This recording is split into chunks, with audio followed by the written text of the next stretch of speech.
കയ്പമംഗലം 3 പീടികയിൽ ജ്വല്ലറി ഉടമയെ കബളിപ്പിച്ച് യുവാവ് 8 പവന്റെ സ്വർണ്ണാഭരണങ്ങൾ തട്ടിയെടുത്തു. 3 പീടിക സെന്ററിന് തെക്ക് ഭാഗത്ത് പ്രവർത്തിക്കുന്ന സ്വർണ്ണഗോപുരം ജ്വല്ലറിയിൽ ചൊവ്വാഴ്ച വൈകിട്ട് 3:00-ഓടെയാണ് സംഭവമുണ്ടായത്.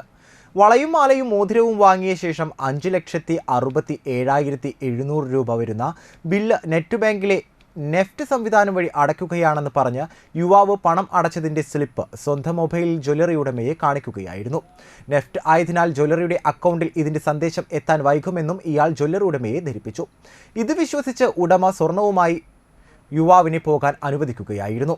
എന്നാൽ 1 മണിക്കൂർ കഴിഞ്ഞിട്ടും പണം അക്കൗണ്ടിൽ എത്താതായതോടെ ഉടമ യുവാവിനെ ഫോണിൽ വിളിച്ച് ചോദിച്ചെങ്കിലും പണം ഉടൻ എത്തുമെന്നാണ് ഇയാൾ അപ്പോഴും ഉടമയോട് പറഞ്ഞത്.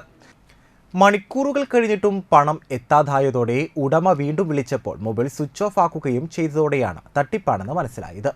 ബാങ്കിൽ അന്വേഷിച്ചപ്പോൾ 2 ലക്ഷത്തിൽ കൂടുതൽ നെഫ്റ്റ് വഴി അയക്കാൻ കഴിയില്ലെന്ന് അറിഞ്ഞതോടെ ജ്വല്ലറി ഉടമ ഉടൻ തന്നെ പോലീസിൽ പരാതി നൽകുകയായിരുന്നു. ജ്വല്ലറിയിൽ വന്ന യുവാവിന്റെ CCTV ദൃശ്യങ്ങൾ സഹിതമാണ് പരാതി നൽകിയിട്ടുള്ളത്.